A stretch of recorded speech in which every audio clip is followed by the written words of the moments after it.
Okay, so I'm in a funny place now, trying to get some more quiet.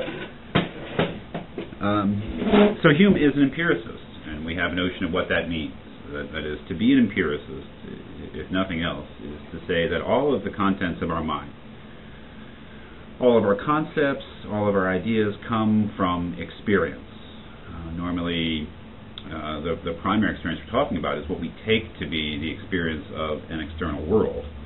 That is, the ideas that we have are stocked by our sense impressions.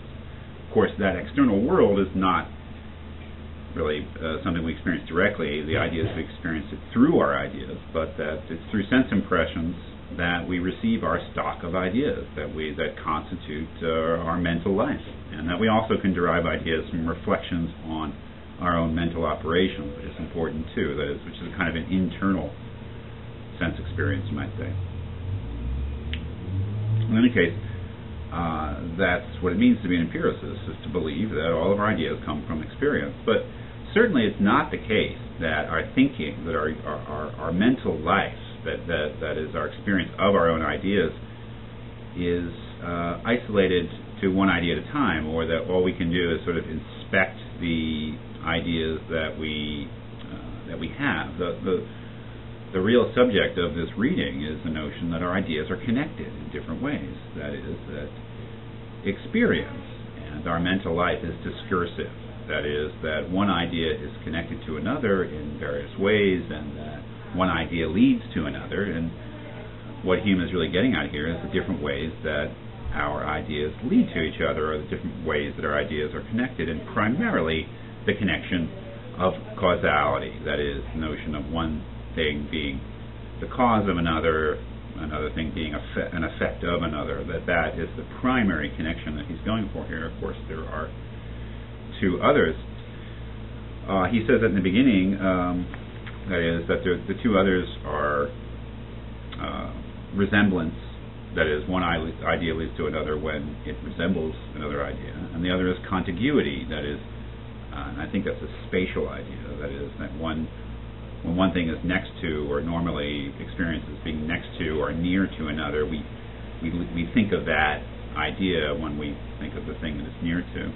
But the thing that he's really focusing on here is cause and effect, and this very vital notion of cause and effect. And I thought that if we really want to get to what he's getting at here, that right away we should skip ahead to page 29. Now, if you number your pages, you should be able to get to this. Page 29 says part 2 at the top, and about 3 lines down he says this: it appears that in single instances of the operation of bodies, we never can, by our utmost scrutiny, discover anything but one event following another, without being able to comprehend any force or power by which the cause operates, or any connection between it and its supposed effect. The same difficulty occurs in contemplating the operations of mind on body, where we observe the motion of the latter to follow upon the volition of the former, but are not able to observe or conceive the tie which binds together the motion and volition, or the energy by which the mind produces this effect. The authority of the will over its own faculties and ideas is not a whit more comprehensible, so that, upon the whole, there appears not, throughout all nature, any one instance of connection which is conceivable by us.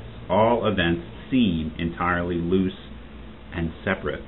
One event follows another, but we can never observe any tie between them. They seem conjoined, but never connected. Okay. So, what is Hume pointing out here? First of all, we'll have to go over this, that he believes that the whole idea of cause and effect is absolutely vital to our reasoning. That is, our reasoning about matters of fact rather than matters of relations. But what is our concept of cause, that is, of one thing causing another, one thing being the effect of another, actually based upon? Well, not on our experience, at least not in any simple way upon our experience. And what he seems to be pointing out is that in our experience of the world, in the flow of impressions, in our, even if we want to speak in a sort of a loose way, in our experience of objects in the world, all events seem, as he says, entirely loose and separate. That is, one thing happens, and then another thing happens. to be really stupid about it, frankly, if you can see me, okay,